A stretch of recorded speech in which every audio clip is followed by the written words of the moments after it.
Paz e graça para você ligado nessa programação. Estamos iniciando o seu programa de reflexão, entrevistas e debates, como fazemos todos os dias da semana nesse horário. E o assunto de hoje é a questão do conhecimento, do aprofundamento nas ciências dos homens e de Deus e a possível relação que esse aumento de conhecimento possa ter com o esfriamento na fé e o afastamento de Deus. Aparentemente, e há boas evidências nessa direção, quanto mais o homem se aprofunda no conhecimento, mais ele se distancia de Deus. É muito raro, não é?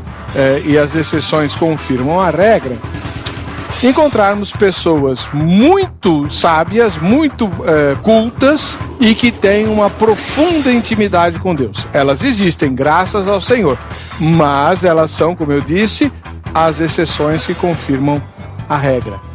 Normalmente, quando o ser humano se desenvolve, em vários aspectos, não apenas do intelectual, mas também no aspecto material, financeiro, a tendência é a pessoa se esfriar na fé e se afastar de Deus. O próprio apóstolo Paulo, que era uma das exceções, diga-se de passagem, porque ele era sapientíssimo, né?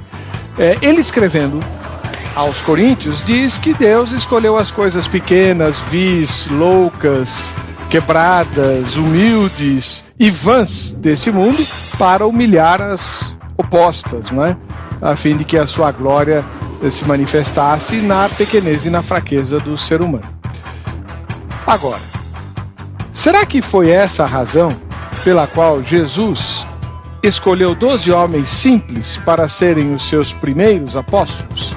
Afinal de contas, entre os 12 de Jesus, não havia nenhum general, não havia nenhum professor universitário, não havia nenhum doutor. Ah, Lucas era médico? Lucas não foi um dos 12 seguidores de Jesus. Enfim, os homens que acompanharam o Salvador eram de uma região discriminada, lá da Terra Santa, mais ou menos como nós discriminamos as pessoas do interior do Norte e Nordeste aqui no Brasil. Eram homens iletrados e incultos, como diz o próprio livro de Atos dos Apóstolos, e que foram grandemente e plenamente usados por Deus para a transformação do mundo. Como não tinham muito conhecimento, não se afastaram do Senhor Jesus. Ao longo da história da igreja, nós temos diversos exemplos de pessoas que, à medida que aumentavam o seu conhecimento sobre as ciências da fé e as ciências dos homens, acabaram se afastando do Senhor. Houve exceções, graças a Deus, mas será que a tendência é essa? Não aumentar muito o conhecimento para podermos nos manter próximos do Senhor? Afinal de contas, se for verdadeira essa afirmação, qual é o grande problema em conhecermos muito? Por que isso nos tende a afastar de Deus? Está no ar o Vejam Só.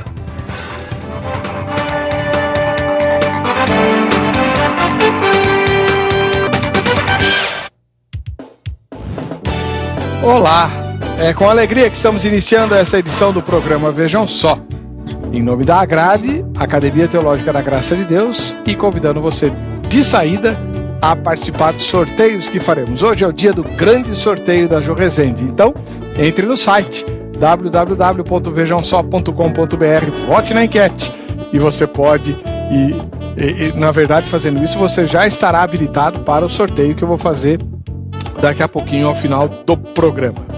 Para discutir o assunto de hoje, pela primeira vez estreando no Vejam Só, a produção trouxe a missionária Leila Santos, da Igreja Assembleia de Deus Ministério Madureira, ela que é professora de teologia. Missionária Leila, paz e graça, seja bem-vinda. Amém, é um prazer estar aqui, pastor. A igreja onde a senhora ministra, onde a senhora trabalha, a Assembleia de Deus, de onde é? Nós congregamos na Assembleia de Deus de Madureira, Campo de São Mateus, aqui em São Paulo, só que a nossa escola é nossa, então nós não ministramos na igreja, mas a escola é nossa, então nós temos um trabalho nosso particular. E a nossa escola é assim, a sede fica em Hortolândia. Só que muitos alunos podem, ou se quiserem, podem fazer o curso por correspondência. Nós temos alunos hoje até na Irlanda, Japão, tudo fazendo o curso por correspondência. Muito bom. O interesse da igreja que a irmã é membro? É São Paulo, né? Ali na Mateu Bay, São Mateus. Muito bom. Faz tempo que tem mulher dando aula de teologia na Igreja de Assembleia de Deus? Pastor, é um paradigma que está sendo quebrado. Ah, é meio recente. Exatamente. Já tem pastora? Sim, nosso ministério tem pastora consagrada, sim. Quantas? Todas as pastoras, esposas de pastor, presidente de campo, elas já são consagradas a pastora mesmo, pela convenção. E se ela não tiver chamada? Só casou com o marido que tem? Porque eu penso assim, pastor, a todo pastor que tem a sua esposa ao lado, a esposa é no mínimo 50% do ministério do marido. Tem esposa que ela chega a ser até mais. Esse é o problema, esse é o problema. Mas tá bom, tudo bem. Muitas vezes nós estamos na retaguarda, porque o nosso trabalho é mais oculto. Então esse é um título de reconhecimento para as esposas de pastores. Sei, tá bom. Do outro lado, acho que ele não vai concordar com nada disso, o nosso querido irmão, reverendo Ellerson Alves Duarte, ministro da Igreja Presbiteriana Conservadora e diretor do Seminário Presbiteriano Conservador. Paz e graça, reverendo. Paz e graça, reverendo. É um prazer estar de volta ao programa e podermos aí trocar algumas ideias na esperança que essa troca de ideias nos ajude a crescer juntos e contribua também para o crescimento dos telespectadores. Amém. A igreja que o irmão pastoreia fica?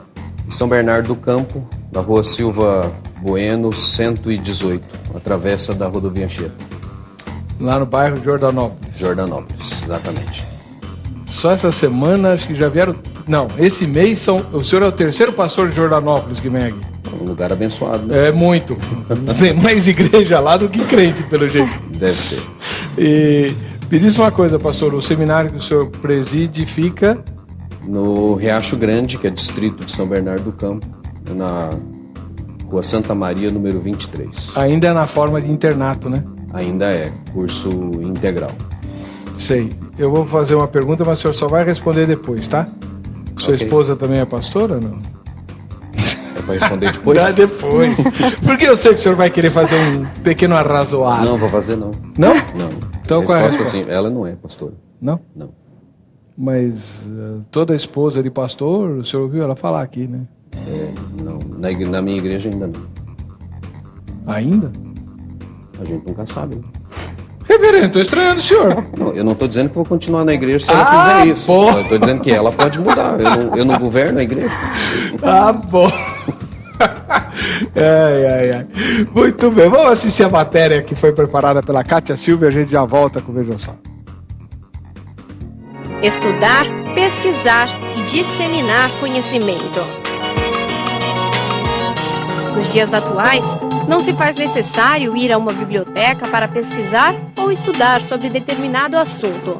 A informação está em nossas mãos, ao nosso alcance, a qualquer hora e em qualquer lugar.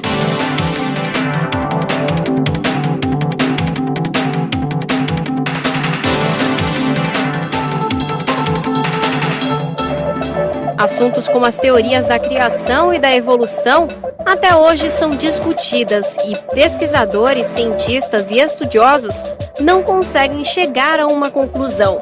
Alguns questionam se o homem foi criado a partir do macaco. Esta chamada teoria do evolucionismo surgiu a partir do século XIX, quando alguns cientistas propuseram novas teorias sobre a origem da vida na Terra, contradizendo então a ideia de que haveria um Deus que criou tudo e todos em 6 dias e no 7º dia descansou. Uma das teorias que alavancou o evolucionismo na época foi a do então jovem naturalista Charles Darwin, que em uma viagem às Ilhas Galápagos descobriu espécies de animais únicas e diferentes naquele arquipélago. Outras pessoas acreditam que Deus criou a Terra e tudo que há nela. Esta é a chamada teoria da criação. Uma das tantas provas desta teoria está presente na Bíblia Sagrada. Pela palavra do Senhor, foram feitos os céus e todo o exército deles, pelo Espírito da sua boca. Ele ajunta as águas do mar como um montão, põe os abismos em depósitos. Tema toda a terra ao Senhor, temam-no todos os moradores do mundo, porque falou e foi feito, mandou e logo apareceu. Estudar é sempre o melhor caminho para se manter atualizado. Mas será que manter-se informado nos afasta de Deus? Isso é o que discute o Vejam Só. Muito bem.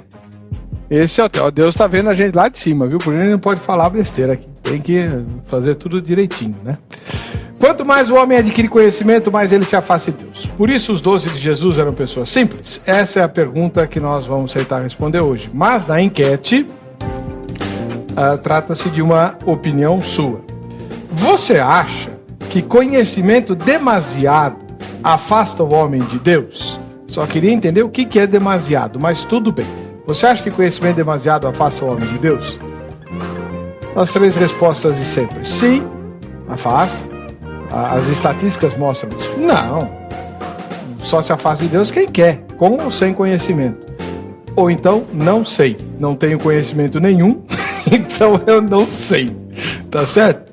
Vote e você estará habilitado para os sorteios que faremos. Inclusive do kit João Rezende, que vai ser hoje. Vamos lá. Missionária Leila Santos ou Leila dos Santos? Leila dos Santos. Então, é Leila dos Santos. Igreja Assembleia de Deus, Ministério Madureira, ela é professora de teologia. Como é que a senhora responde na sua primeira fala? Porque depois a senhora vai ter tempo para sustentar seu ponto de vista. Essa pergunta do tema. É verdade que Jesus escolheu pessoas simples para serem os apóstolos, porque quanto mais conhecimento as pessoas se afastam de Deus? Pastor, é o seguinte, quando a gente afirma, quanto mais a pessoa tem conhecimento, mais ela se afasta de Deus, quando a pessoa confirma isso é um mito. E aí a pessoa tem que ter uma bengala, tem que ter algo para apoiar esse mito. Então, pelo que eu pude entender, o apoio é justamente a questão da simplicidade dos discípulos. E aí nós caímos na filosofia de Sócrates. Porque Sócrates disse o seguinte, que os homens erram por 3 motivos. Primeiro, eles são ignorantes e não conhecem. Segundo, eles conhecem o assunto de uma forma bem superficial, ou se não, eles têm a mania de ficar conservando falsas ideias. E essa questão de que a pessoa tem conhecimento e ela se afasta de Deus é uma falsa ideia. Então, por aí esse mito já cai. Depois eu quero saber essa história direito de mito. Reverendo Wellerson Alves Duarte, o senhor está aqui, a missionária Leila dos Santos, vamos corrigir o GC dela aí, é Leila dos Santos. Ela representa o setor pentecostal, ela é professora de uma das igrejas pentecostais mais antigas do país, e o senhor já está representando a igreja mais tradicional, mais histórica, né? A igreja presbiteriana é uma das mais antigas do país no ramo histórico, e a conservadora, que é a sua denominação, como o próprio nome diz, é conservadora. É conservadora. O senhor entende que Jesus escolheu o homem simples porque o conhecimento tende a afastar o homem de Deus? Não. Eu acredito que Jesus escolheu os discípulos que escolheu e pessoas simples por razão semelhante a que Deus, quando usou Gideão, usou apenas com 300 homens e não com os mais de 20 mil que haviam se apresentado primeiro. Que já eram poucos diante do exército inimigo, mas Deus ainda foi reduzindo até chegar aos 300, e aí Deus diz para Gideão que isso seria assim, para que ficasse claro de que quem está fazendo é Deus e não a força do povo. Então, esses homens simples que Jesus escolheu foram usados para transtornar o mundo, e é assim que eles foram identificados, né, como aqueles que transtornavam o mundo, exatamente para que ficasse claro de que quem faz a obra é Deus, né, e não porque se Cristo escolhesse pessoas com mais conhecimento, isso prejudicaria a obra. E a demonstração é Paulo, né, que vem depois, mas que é alguém, como foi dito na abertura, inclusive com grande conhecimento, muito culto, não só na área bíblico-teológica, mas inclusive na filosofia, nas poesias, e isso se demonstra no discurso dele no Areópago, né? Então, sendo muito culto como era, isso não o afastou de Deus. A Blenda Solski, lá de Chapecó, em Santa Catarina, se Deus está em todo lugar, então Ele está dentro de cada um de nós. Pela experiência que tenho, principalmente através desse programa, vejo que buscar Deus nas palavras da Bíblia parece afastar alguns de Deus. Noto que grande parte dos convidados não sabem nem mesmo o que é amor, perdão, oração e outras coisas que gente pobre da roça sabe naturalmente. Acho que é porque se prendem ao intelecto. A palavra saber vem do verbo saborear. Em Portugal, quando algo está saboroso, gostoso, eles dizem, por exemplo, esse doce me sabe muito bem. Credo, não sabia disso, não.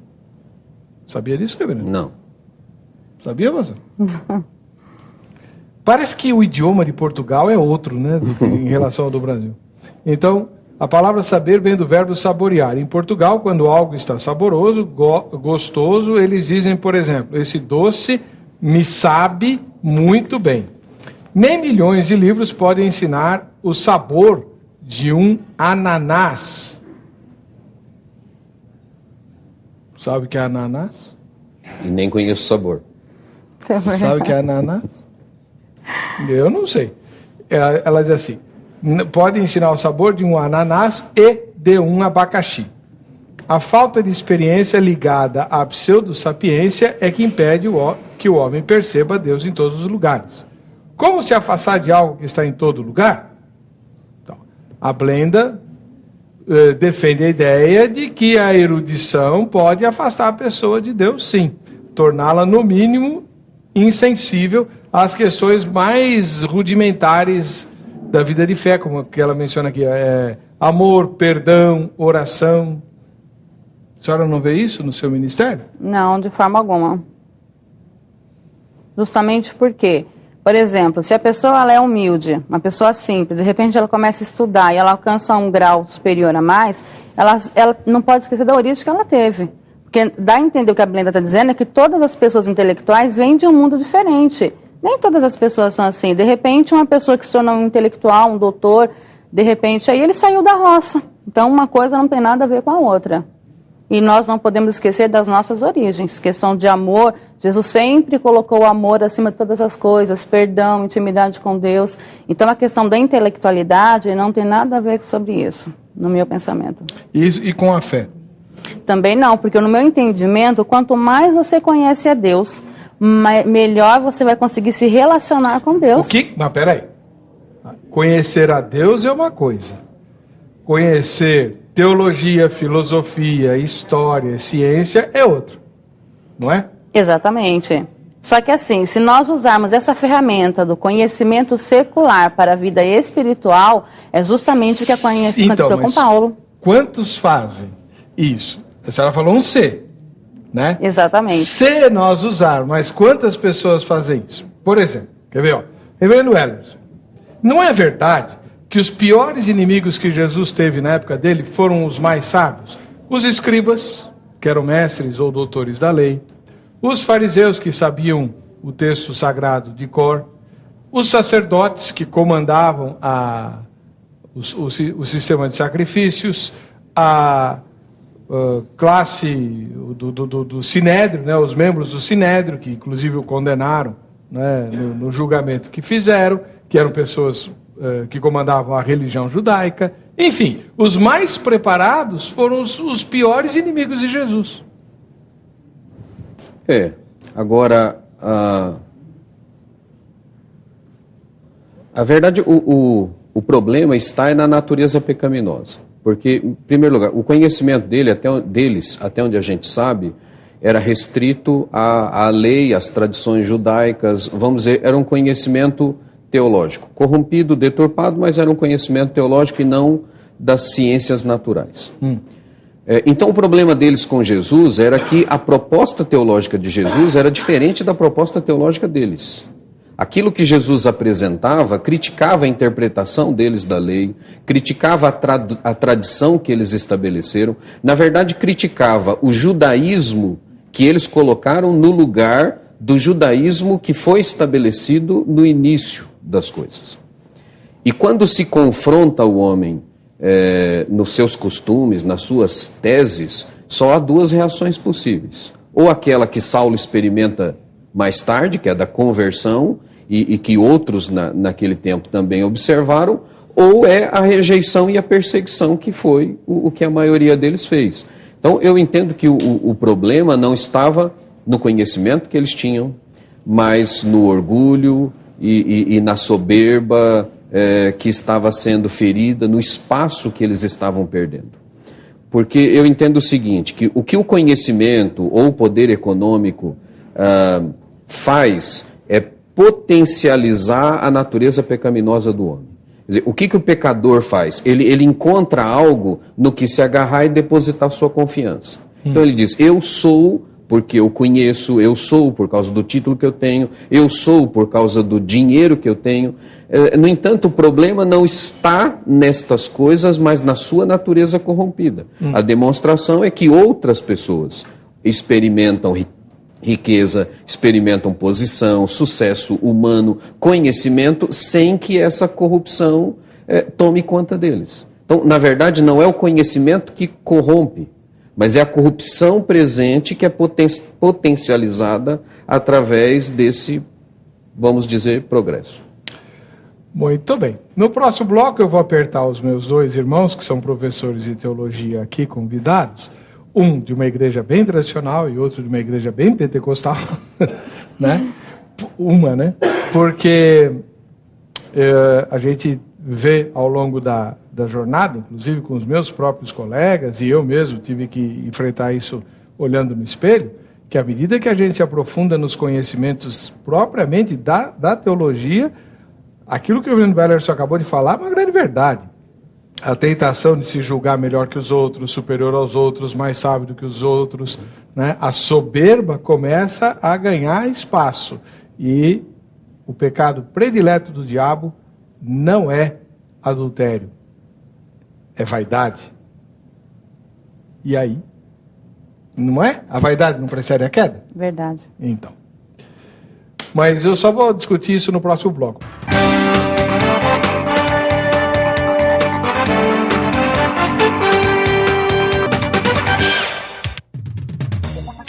Muito bem, estamos de volta com o programa Vejam Só, agradecendo o carinho da sua audiência. Bom ter você aí. Daqui a pouquinho a gente vai fazer um sorteio e você pode ganhar. É só entrar no site www.vejamsó.com.br e votar na enquete. A enquete de hoje é: você acha que conhecimento demasiado afasta o homem de Deus? Sim, não ou não sei. Votou e você está habilitado para os sorteios que a gente vai fazer aqui. A missionária Leila, não é verdade que os estudantes de teologia, vamos começar pelos estudantes de teologia, que é com nós três damos aula, né? Lidar com a vaidade deles à medida que eles se aprofundam no conhecimento das Escrituras não é um dos grandes e principais desafios, porque eles tendem a olhar os outros crentes, inclusive começando pelo pastor da igreja deles, né? Pregar para seminarista é uma desgrama, porque eles já começam a te olhar de cima, achando que esse pastor está desatualizado, ele não sabe qual que é a teologia da moda, e não sei o quê, tarari, tarará. Como é que a senhora vê isso? Não, isso é fato, só que nós temos a visão seguinte, e batemos muito nessa tecla em sala de aula, que o conhecimento precisa caminhar junto com a humildade.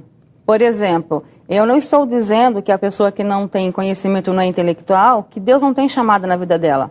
Então nós precisamos entender o seguinte: eu posso ser intelectual, ter muito conhecimento, mas de repente Deus quer usar uma pessoa simples para falar comigo. E eu tenho que ter a humildade de receber isso daí. Então na sala de aula nós falamos muito isso e batemos nessa tecla.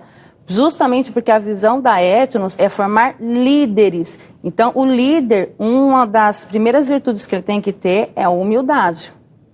Reverendo Wellerson, nas igrejas tradicionais é complicado esse negócio, né? Porque o seminarista, óbvio, está sempre mais atualizado do que o pastor de igreja local, principalmente se ele estiver afastado dos grandes centros. Isso acontece. Agora, como eu disse, o problema não está no conhecimento, e sim na natureza. Né? Porque a gente percebe que alguns, já que estamos falando de seminarista, quer dizer, alguns, você vê a soberba, quando ele se matriculou no seminário, ele não fez aula nenhuma ainda, ele não aprendeu nada. Mas por ser seminarista, ele já se julga superior a quem não é. Então, você não precisa estar num lugar muito alto para se julgar muito grande. Ele sobe numa pedrinha e ele já acha que é gigante. É verdade. Eu não vou falar de seminarista, não. Primeiro dia que eu tive aula na faculdade, na USP, eu nunca vou me esquecer desse dia. Era uma segunda-feira, era a primeira aula da minha vida na Universidade de São Paulo. Eu estava que eu não cabia dentro do ônibus. Né? Verdade, eu digo isso. Eu me sentia o dono do universo. Né? Nunca ninguém na minha família tinha estado na Universidade de São Paulo, nunca ninguém na minha igreja tinha passado o vestibular da USP. Então eu estava me sentindo o dono do mundo. E eu não vou me esquecer disso, jamais. Eu sentei na carteira, né? Ali tá, olha, estou no Centro Cultural da América Latina e tal. Nunca tinha assistido nenhuma aula lá. Como o senhor acabou de falar, eu não sabia absolutamente nada. Mas, me achando. Quando eu abaixei a cabeça para orar, que eu ainda era crente, né? Então eu fui fazer uma oração. Na hora que eu abaixei a cabeça, alguém, um colega meu, obviamente, que sentou lá antes de mim, escreveu na carteira, com caneta, escreveu um versinho na carteira, né? Que me quebrou direto. Alguém que já tinha estado naquele banco da USP, escreveu assim: da triste vida que eu vivo, o menos triste é a tristeza. Muito mais triste é a incerteza, essa falta de motivo para viver como eu vivo, só de surpresa em surpresa. Bacana, né? Falei, olha só, o cara vive só de surpresa em surpresa. Aí eu vi, então estar aqui não é nada, né? E depois, então, aí que eu fui ficando cada vez pior. Mas o risco da vaidade quando você começa a aprender coisas é muito severo, muito grande. Ainda mais quando você tem uma vertente meio mística, né? Em que eu sou dono de algumas revelações ou capacidades. Não tem isso também, pastor? Tem, também tem, exatamente. Só que a pessoa precisa entender o seguinte, que os dons espirituais não servem para governar a vida das pessoas. Porque muitas vezes a pessoa tem os dons e quer governar a igreja acima dos dons. Os dons não é para governo, os dons para governar são os dons ministeriais. Aí a pessoa precisa, por isso que tem que ter o conhecimento, porque ela tendo o conhecimento, ela vai entender o seguinte, os dons espirituais, eles servem para fazer o quê? Auxiliar a igreja. Agora, os dons ministeriais é para governo, já nos deparamos em situações em que as pessoas querem governar a igreja em cima dos dons espirituais. E aí ela não entende, os dons espirituais não são para governo, agora sim os dons ministeriais, aí é diferente. Por isso que a pessoa precisa buscar o conhecimento, seja na área secular ou seja na área teológica. Pois é. A Clarice, que mora lá na Bahia, que é uma provocadora, que toda noite participa aqui, ela diz assim, ela cita Lucas 6,13. Jesus chamou para si os seus discípulos e deles escolheu 12, a quem ele chamou de apóstolos. É o texto de Lucas 6,13. Com certeza, aí é a Clarice falando, exultaram os escolhidos. Se até hoje discutimos os critérios da escolha, como se sentiram os preteridos? Discriminados por raça, gênero, idade, classe social, instrução formal, estado civil, orientação sexual? Alguns já não teriam garantido a sua inclusão pelo sistema de cotas? Caberia impetrar mandato de segurança para garantir a promoção aos discípulos que o seguiam há mais tempo? Os 12 nomeados para esses importantes cargos não deveriam ter passado pelo crivo do presbitério? Cadê os editais com os critérios de seleção? Fosse hoje, enfim, a resignação é uma virtude cristã. Qual foi o critério que Jesus usou para escolher os 12, reverendo? Vontade dele. Só. Não tem. Um ponto em comum entre eles, mas como a gente já disse, não serve para Paulo, é a relativa simplicidade, é não ter uma linhagem, seja sacerdotal, seja de fariseu, de escriba, era gente simples, gente do meio do povo. Mas entre os outros que seguiam Jesus, deveria haver pessoas nas mesmas condições. Agora, reverendo, já 2 vezes o senhor fala de Paulo, né? Mas Paulo, quando fala do conhecimento que ele possuía, ele diz que ele desprezou esse conhecimento, ele considerou como esterco, ou alguma coisa parecida, depende da versão, né? Refúgio ou algo assim, para, quer dizer, o conhecimento que ele possuía antes de ter conhecido a Jesus, ele considera como refúgio por causa da excelência de Cristo. Então, como é que fica isso? Aí me parece que ele considera mais a posição que o conhecimento lhe dava em Israel do que propriamente o conhecimento, porque o conhecimento ele continua usando. Como eu disse, no Areópago ele faz uso do conhecimento. Quando a gente olha em Atos, nós temos 4 sermões, se não me falha a memória, de Paulo. Em cada um deles a gente tem características diferentes. Quando ele fala com os judeus, ele cita muito do Antigo Testamento. De cabeça. Exato. Então ele conhecia, dominava o Antigo Testamento. Era poliglota, onde estava, falava língua com seus ouvintes, a língua dos seus ouvintes. E cita no Areópago poesia pagã, cita filosofia. Então ele era alguém de muito conhecimento e fez uso desse conhecimento. O que acontece com Paulo é que ele não está preso a esse conhecimento.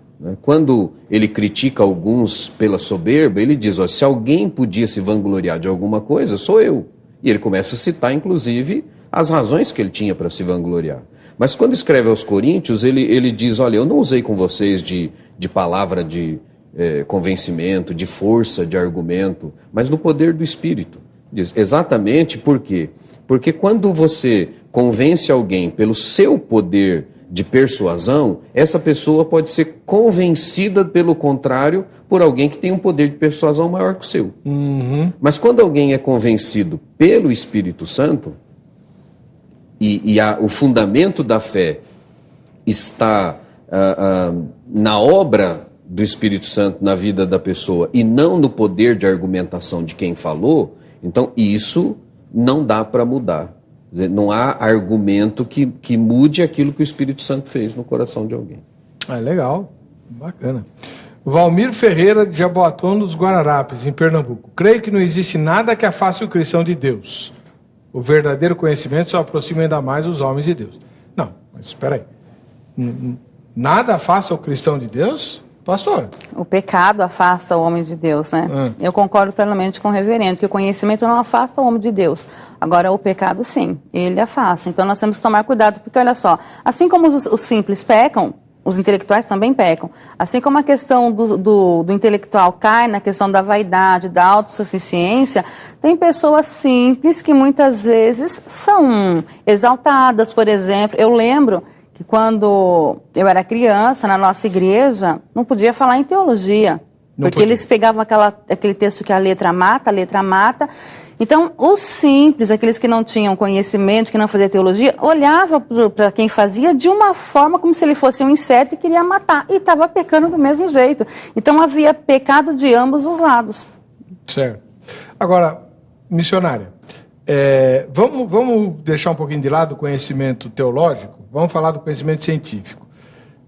Pelo que a irmã vem falando, e o pastor Wellerson também, o conhecimento não afasta de Deus. Então, quando alguém começa a estudar ciências, né, vai estudar a natureza criada por Deus, a Bíblia diz que a natureza exalta a Deus, mostra a Deus, clama a respeito de Deus, um dia faz discurso, a outro dia, sem linguagem, sem fala, tudo reflete a glória de Deus, o firmamento e tal, né? Diz assim a Bíblia. Pois muito bem. Só que quando o cientista vai estudar a natureza, a tendência é ele se tornar ateu. A maioria dos cientistas não crê em Deus. Como é que a senhora explica isso? Mas se um cientista ele está estudando, ele nunca teve o conhecimento teológico, é uma coisa. Agora, se ele está estudando e ele tem o conhecimento sobre Deus, ele conhece a palavra de Deus, é lógico que não vai ficar pegado nessas coisas que a ciência hoje está ensinando, justamente sobre o criacionismo. Então, ele tem que entender. Agora, se a pessoa nunca ouviu falar de Deus, ela está dentro de uma sala de aula, lógico que ela vai crer naquilo que está sendo falado lá pelo seu professor. Então, aí eu falo até da posição do próprio professor, nem tanto do aluno. Reverendo Wellerson, a gente sente até uma certa agressividade no tom de alguns cientistas e militantes do ateísmo científico, como se a fé fosse algo danoso ao ser humano, porque o impede de alcançar a liberdade que as ciências propõem. O senhor não sente isso? Sinto. Agora, eu acredito que o processo não é o conhecimento fez com que ele deixasse ou não viesse a não crer em Deus, mas é o pressuposto de não crer em Deus que o tem levado às conclusões que ele tem chegado. E o que a gente tem visto ao longo do tempo é que essas conclusões todas, elas não têm comprovação. Uhum. Todas são teorias. Deixa eu citar um exemplo. A gente tem um cientista no Brasil chamado Marcos Eberlin. Ele é professor titular da Unicamp, tem doutorado, pós-doutorado, centenas de artigos publicados em revistas de ciência no mundo. Ele é premiado, reconhecidamente premiado, e é crente, né? Defende aquilo que hoje tem sido conhecido como a teoria do design inteligente. E essa teoria do design inteligente, ela tem adeptos, inclusive, não crentes. Né? Porque não é uma teoria que diz claramente quem fez, mas diz que tem um projetista. E é claro que o crente, quando ele caminha por aí, ele sabe quem é o projetista a partir da Bíblia. Quer dizer, por quê? Porque quando a gente olha para a natureza, como o irmão citou, a natureza é para proclamar Deus, e a gente chama isso em teologia de revelação geral.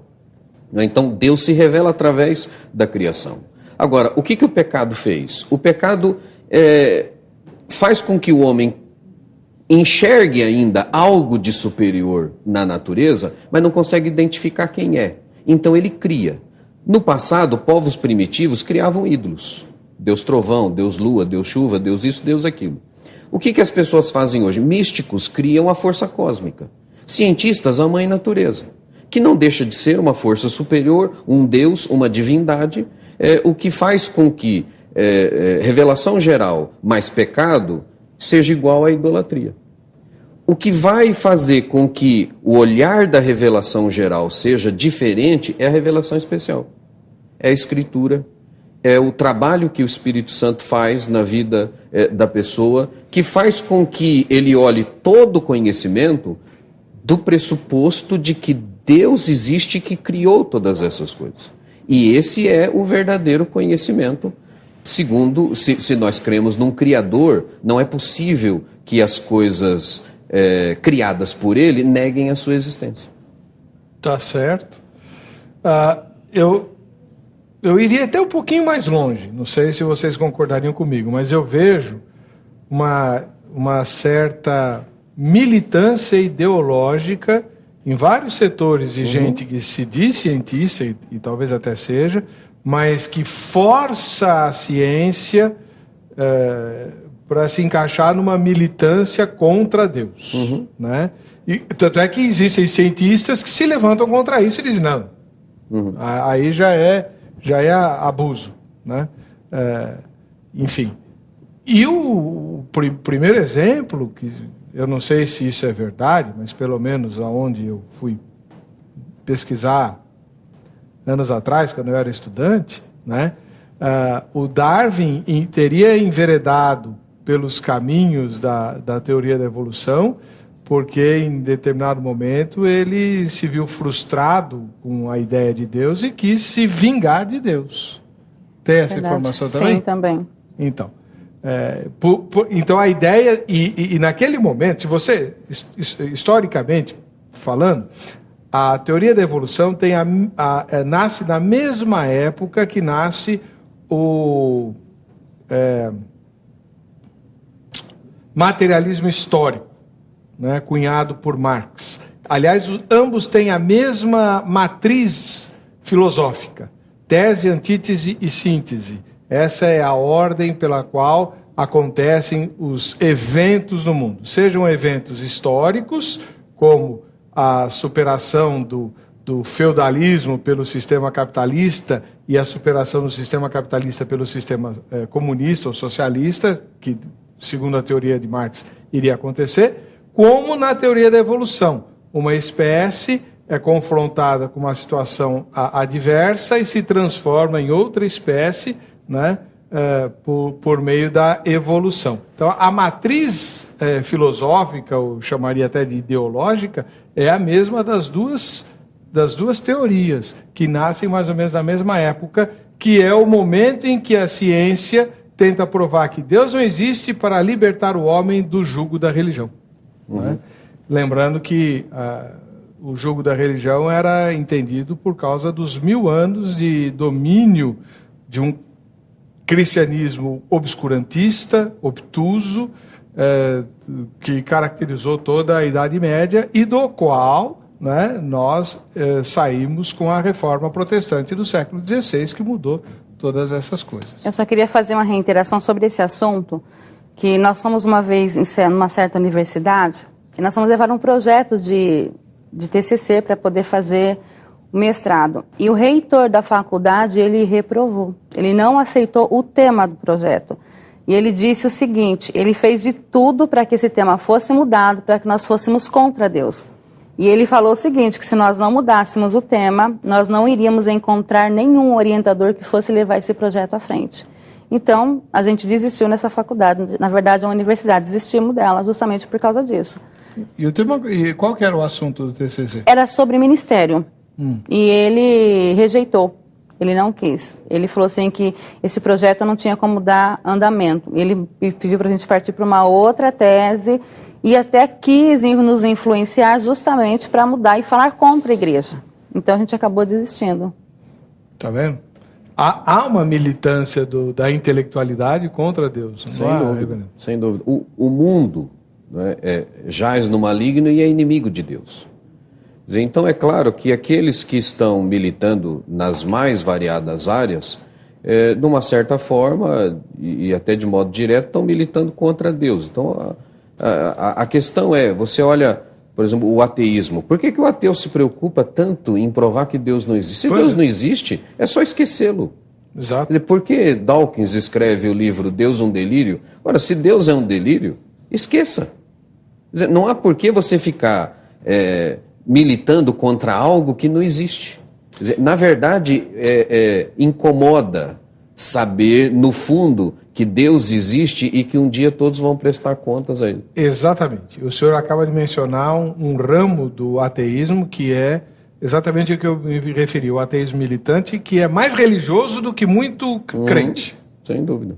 Né? Eu conheci uma moça lá em São Francisco do Sul, aliás, Deus fez uma obra maravilhosa na vida dela, que era a ateia. Ela se envolveu com um grupo ateísta que fazia reunião de estudos mais frequentemente e com mais disciplina e profundidade do que as reuniões de estudo bíblico da igreja. Tanto é que quando ela se converteu e ela veio para a igreja, ela ficou um pouco decepcionada com a leniência dos jovens em se reunir para estudar, porque os ateus se reuniam e passavam o sábado todo estudando ateísmo. Como é que é, né? Torna-se uma seita. Pois é, exatamente. O senhor definiu a palavra exata, torna-se uma seita. Muito bem. Nós vamos para o intervalo, a gente já volta com o terceiro e último bloco do programa, vejam só.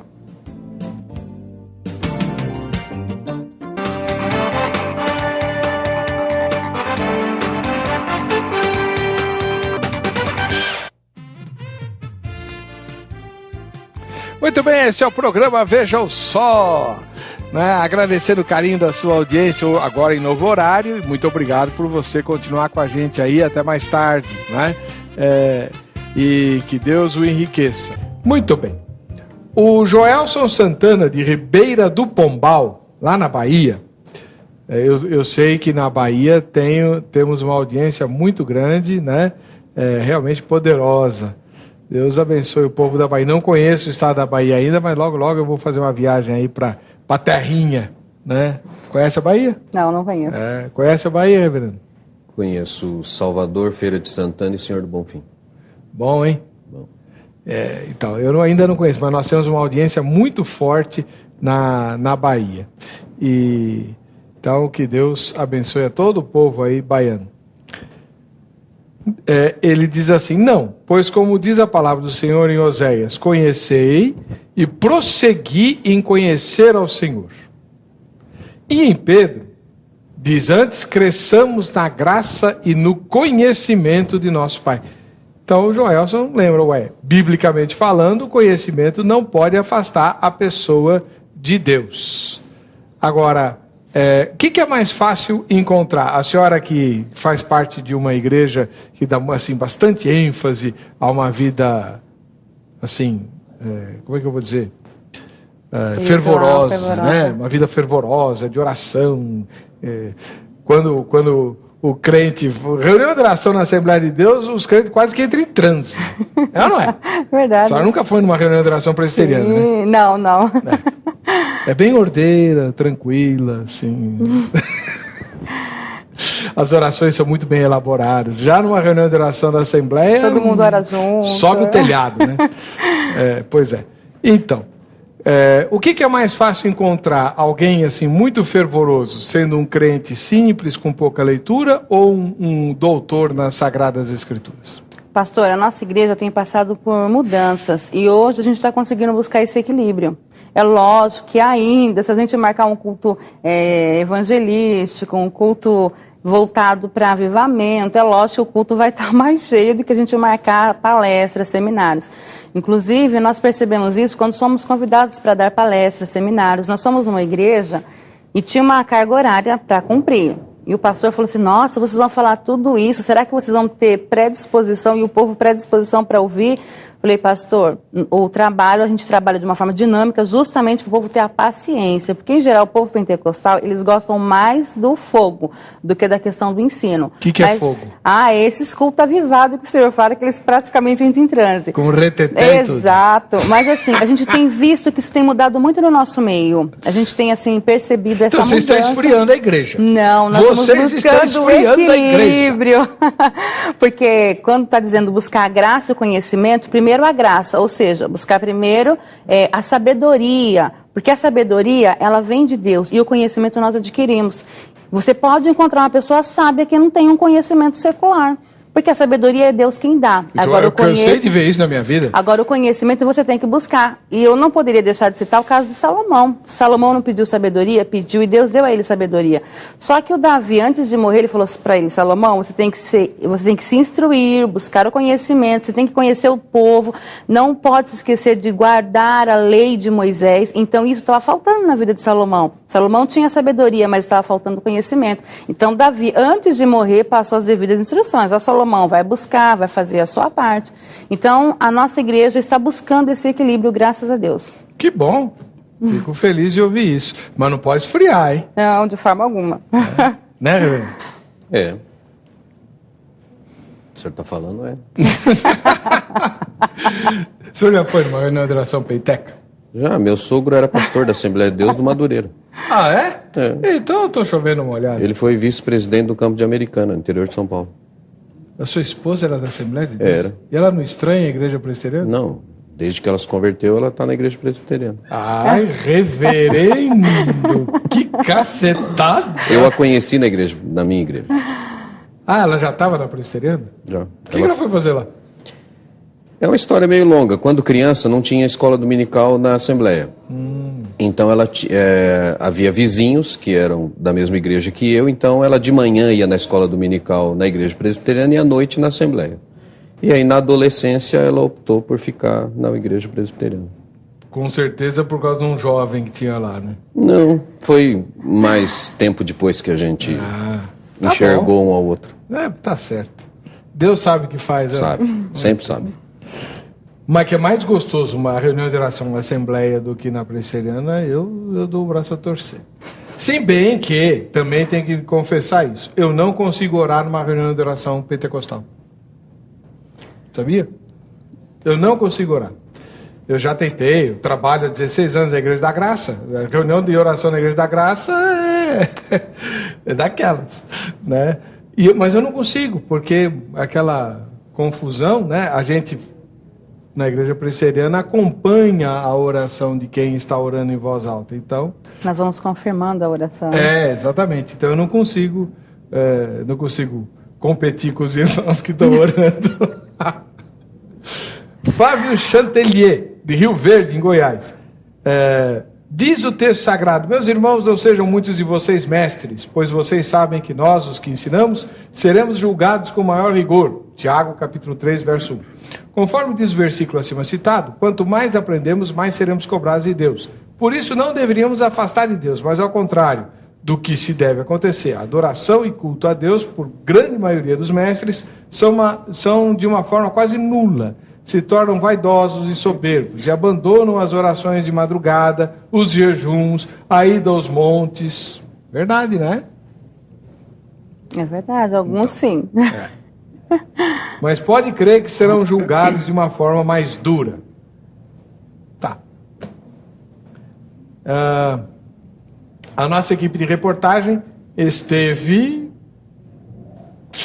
não sei aonde, mas perguntou para as pessoas a respeito do tema de hoje. Vamos ver o que a Kátia apurou. Quanto mais o homem adquire conhecimento, é verdade que ele se afasta de Deus? Não, não se afasta não, ele fica mais contente com a vida. Exatamente. Fica muito contente com a vida. É verdade, eu acho. É. Por quê? Porque os homens não ligam muito para a religião hoje em dia e eles procuram mais as coisas do mundo mesmo. Ele não, acho que não. Dependendo do conhecimento, na minha opinião, tendo conhecimento da Bíblia, eu acho que não. Não se afasta não. Depende do conhecimento que ele adquire. Se for do mundo, sim. Não, eu acho que não. Eu acho que o estudo deveria ser mais fácil para a pessoa realmente estudar sobre Deus, não me afastar. Eu acho que não me afastaria, não. Sim. Porque eles começam a olhar as tecnologias, outras coisas que não tem nada a ver com Jesus. Aí acaba se afastando. Ele se afasta porque acaba não tendo tempo, né? Às vezes começa a fazer faculdade, no meu caso também. Comecei a fazer faculdade, trabalhar e eu deixei de ir para a igreja. Olha aí, tá vendo? Por que os jovens se afastam da igreja quando vão para a faculdade? Eu penso assim, não é que ele está se afastando porque ele deixou de ir para a faculdade, ele já tinha uma vida que estava levando ele a isso, a faculdade incluiu na situação, porque o estudar, o tempo, não nos tira da presença do Senhor, porque eu posso estar na minha casa e estar falando com Deus 24 horas, eu posso estar no meu trabalho, na faculdade, eu sou o templo do Espírito Santo, não é a igreja, eu vou para a igreja para cultuar, mas o templo sou eu, lá é as 4 paredes, então não é questão que é a faculdade que tira o jovem de dentro da igreja, e meu pensamento é esse. Muito bem. Reverendo, a erudição tem ajudado ou mais atrapalhado a jornada da fé ao longo da história? Ao longo da história, eu creio que ajudado. E acho que tem que ser assim, pelo seguinte: quando Deus cria o homem e o cria à sua imagem e semelhança, há uma razão para isso. A primeira é criar um ser com o qual seja possível relacionar-se, então esse ser tinha que ser minimamente parecido com Deus. E a segunda é que esse ser seria o vice-gerente de Deus de toda a criação. Por isso que quando Deus termina de criar o homem, o texto diz: e Deus os abençoe, e diz: sede fecundo, multiplicar, encher a terra e dominar sobre ela. Esse dominar sobre ela significava cuidar da terra, desenvolvendo, extraindo dela tudo que Deus havia dado a ela. Então, aquilo que o homem faz hoje, de extrair os minérios, descobrir para que eles servem, plantar e tirar dela o alimento, o uso da água, energia, etc., tudo isso Deus já tinha colocado na terra e deu ao homem condição de desenvolver a tecnologia e extrair isso.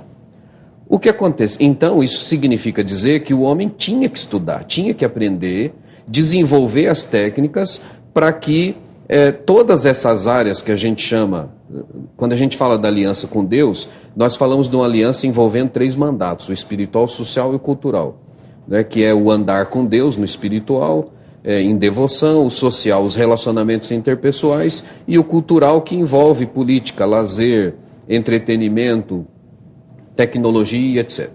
Então, Deus criou o homem para isso. O problema está, como eu disse anteriormente, no pecado que corrompeu o homem. Então, o homem continua desenvolvendo a tecnologia, no entanto, a um preço. Ele descobre, um professor meu usa como exemplo disso, remédio. Então, você pega a bula do remédio, ele tem lá 2 linhas de indicação e algumas páginas de contraindicação e efeitos colaterais. Então, ele desenvolveu uma tecnologia para curar uma determinada enfermidade. No entanto, há um custo de girar várias outras, né? Ou as tecnologias que poluem e etc. Enfim, quer dizer, esse é o prejuízo que o desenvolvimento tecnológico trouxe, prejuízo esse que cremos não haveria se não tivesse acontecido a queda. Então, onde é que está o problema no estudo? Eu volto à questão. Na soberba. A erudição, o grande problema do ser humano, e há dias atrás eu participava de um encontro de líderes e o palestrante dizia exatamente o seguinte, que um dos últimos pecados a ser vencido pelo líder é o da soberba. Porque nós somos, o pastor, por exemplo, ele tem essa sua natureza pecaminosa, essa vaidade acalentada em todo o tempo. Você terminou o culto, o irmãozinho chega lá, pastor, que pregação poderosa, pronto. O seu coração já começa a dizer, eu sou o cara, eu sou bom, eu prego bem. Sabe que tinha um seminarista que falava, ele era da conservadora, ele falava assim, quando alguém cumprimentar o senhor, fala assim, reverendo, que mensagem poderosa, responda, o diabo já me falou isso. Dizem que Spurgeon disse isso uma vez. Foi? Que na porta uma senhora cumprimentou e disse, pastor, a pregação foi poderosa. E ele falou, a senhora é a segunda pessoa a me dizer isso. Mas quem foi a primeira? O diabo, quando eu estava descendo do púlpito. Então, isso é uma luta que a gente tem que ter mesmo. Porque as pessoas, quando você vai adquirindo conhecimento, posições, títulos, há uma tendência de pessoas, não só de você ter essa inclinação, mas de pessoas começarem a te olhar de forma diferente, a exaltar você. Então, essa é uma luta constante. Eu creio que o grande desafio da igreja é conseguir unir erudição com vida piedosa. Não deixar que a soberba tome conta a ponto da pessoa confiar na sua posição, confiar no seu conhecimento e esquecer a necessidade que ele tem de vida piedosa. Isso é algo que estudante de teologia corre risco. Por quê? Ele aprende uma série de ferramentas que lhe permitem interpretar e expor a Bíblia. E o grande perigo é ele confiar nessas ferramentas e não no Espírito Santo. O grande perigo é ele esquecer que nada, ferramenta nenhuma, substitui oração, substitui joelho no chão, substitui vida, caminhar junto com Deus. As ferramentas ajudam, mas quem vai aplicar de fato o sermão e vai dar poder àquilo que está sendo feito no ministério de modo geral é o Espírito Santo e vai ser fruto da comunhão com Deus. Sobre isso que o reverendo Emerson acabou de falar, missionária Leila, mata uma curiosidade nossa. Hoje, no passado a gente sabe que em muitos lugares o crente preferia acreditar que a mensagem vinha diretamente de Deus na hora que o pastor subisse no púlpito, né? Tanto é que na minha própria igreja, eu era da igreja presbiteriana independente, onde eu estou até hoje, só que era outra igreja local, havia vários membros que desprezavam o sermão do pastor porque ele tinha feito um esboço antes, então era um sermão carnal, né? Era muito melhor o sermão que vinha instantaneamente pelo Espírito. Como é que é hoje lá? Então, isso aí, a gente, para entender essa questão, você precisa buscar o conhecimento, porque olha só, tem pessoas que não conseguem pregar com esboço. Para ela, o esboço atrapalha. Tem pessoas que não conseguem pregar já se não tiver o esboço. Eu, por exemplo, não consigo. Eu tenho que fazer o esboço em casa, mas olha só, primeiro eu oro. Então eu vou orar, pedir a Deus que dê ao tema da mensagem, a mensagem que vai ser pregada. Então, em cima daquilo que o Espírito Santo me dá, eu vou trabalhar em cima, fazer o esboço. Então eu levo o esboço sim, porque eu preciso, na minha mente, ver o que é começo, o que é meio e o que é fim. Eu tenho que estruturar isso na minha mente. Então, hoje, na nossa igreja, não tem essa questão, eu vou dar valor na mensagem que está sem esboço, ou vou dar mais valor na mensagem que tem esboço. Não. O que vai ser o valor? É justamente a questão da unção do Espírito Santo. Porque, de repente, a pessoa que não tem esboço pode ser uma lata vazia, como também aquele que tem uma lata vazia. Porque o que vai fazer a diferença é a unção do Espírito Santo sobre a vida dela, e não o esboço. Então não é pecado preparar a mensagem? Não, de forma alguma. Que legal. Bom ouvir isso. Não, porque os próprios presbiterianos independentes da minha infância torciam o nariz porque achavam o sermão muito elaborado, então não tinha o poder de Deus. O poder de Deus só se manifesta quando é na hora, assim, quase que o pastor entra em transe e começa a falar a mensagem, né, ditada pelo Espírito na hora e tal. Só para fazer uma observação, esses dias eu fui pregar numa igreja e eu estava com esboço. Quando chegou o final do culto, uma irmã falou assim para mim, olha, Deus vai mudar a sua forma de pregar, por causa do esboço. Aí eu pensei comigo, então Deus vai ter que mudar todo o meu ser, porque eu não consigo, a minha mente só trabalha dessa forma. Então, irmão, aí a gente esbarra numa questãozinha um pouco delicada. Ela não disse assim, eu acho que a senhora devia mudar a sua forma de pregar, porque incomodou-a. Sim. Né? Incomodou a irmãzinha lá. Ela não disse, eu acho, ela disse, Deus vai mudar. Por que colocar Deus fazendo o que a gente acha que ele devia fazer? Que é muito mais fácil jogar a responsabilidade nas costas de Deus do que assumir a responsabilidade. Porque ela poderia ser julgada ou repreendida se ela colocasse o nome dela na questão. Agora, quando coloca em cima de Deus, ninguém vai questionar Deus sobre as coisas. Então tem isso daí. Tá bom. Severino Marinho de Andrade, de Recife, Pernambuco. Não quanto aos tendentes à fé e ou aos da fé. Pois na última entrevista de Oscar Niemeyer, um dos homens mais sábios na vida secular, ele se disse curioso e em busca de entender as coisas, e por falta de investigar e dizer para si mesmo, não há Deus, morreu sem a real sabedoria que lhe daria a vida eterna e não apenas pouco mais de 100 anos.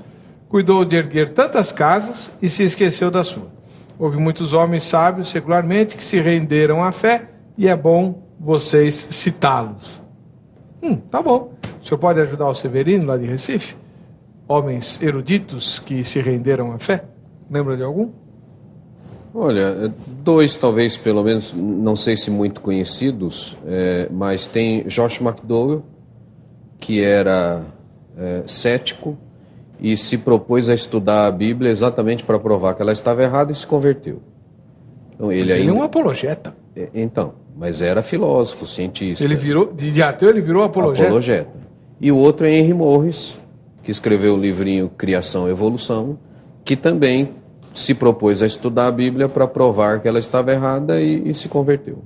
Aliás, ele tem um livro bem antigo, que é um clássico, A Bíblia e a Ciência Moderna. Uhum. É muito, muito interessante também. Eu não sabia que o Henry Morris tinha sido ateu. Foi. Francis Schaeffer foi também um militante do agnosticismo que também se transformou num... Eu não me recordo o nome agora, eu sempre esqueço o nome dele. O chefe do projeto Genoma, nos Estados Unidos, escreveu o livro lá, A Linguagem de Deus. E quando o código do DNA foi estabelecido, foi publicada uma entrevista com ele nas páginas amarelas da Veja. Sim. E o repórter perguntou para ele qual o maior impacto dessa descoberta na vida dele. Ele falou, o maior impacto dessa descoberta na minha vida é que eu descobri que Deus existe.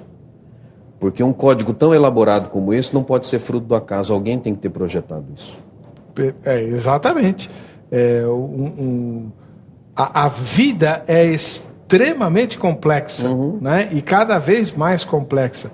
Mesmo os seres inanimados, né? Eu estava compartilhando em algum lugar, não lembro agora onde foi, essa semana, quando...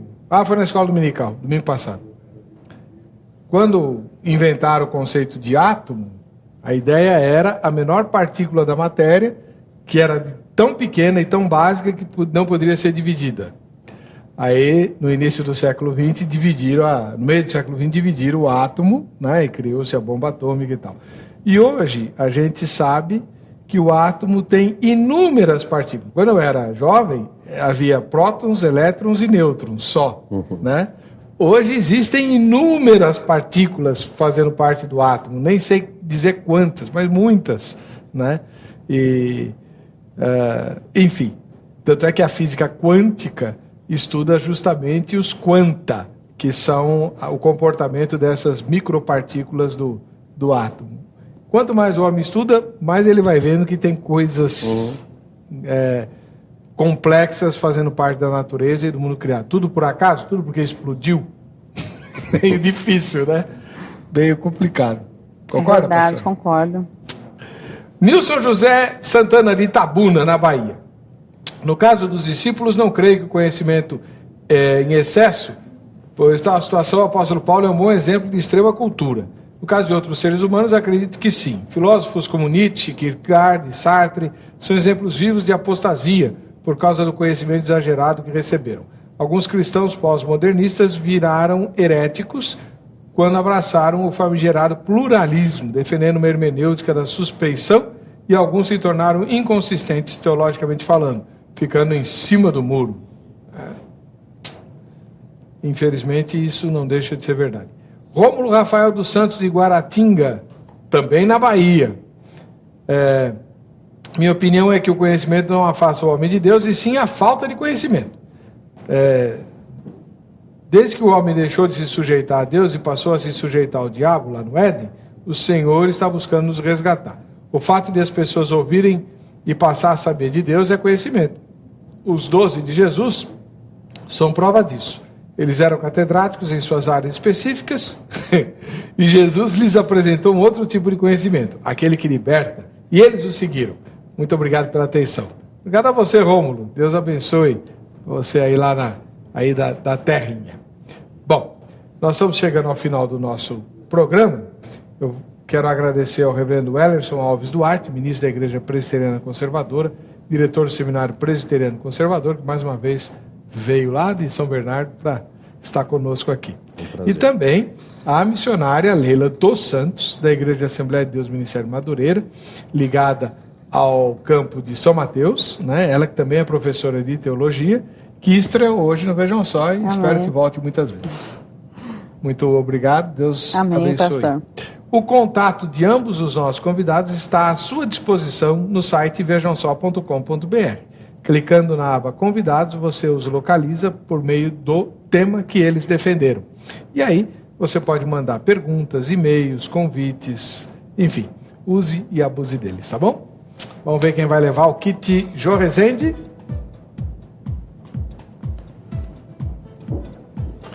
Gilney Pereira, de Cocal do Sul. Não sei onde fica Cocal do Sul, mas a gente vai descobrir e te mandar o kit Jô Rezende, tá bom? Deus abençoe você, e para você que fica com a gente, que fica com essa emissora, a paz e a graça de Jesus. Nós nos encontraremos no próximo Vejam Só.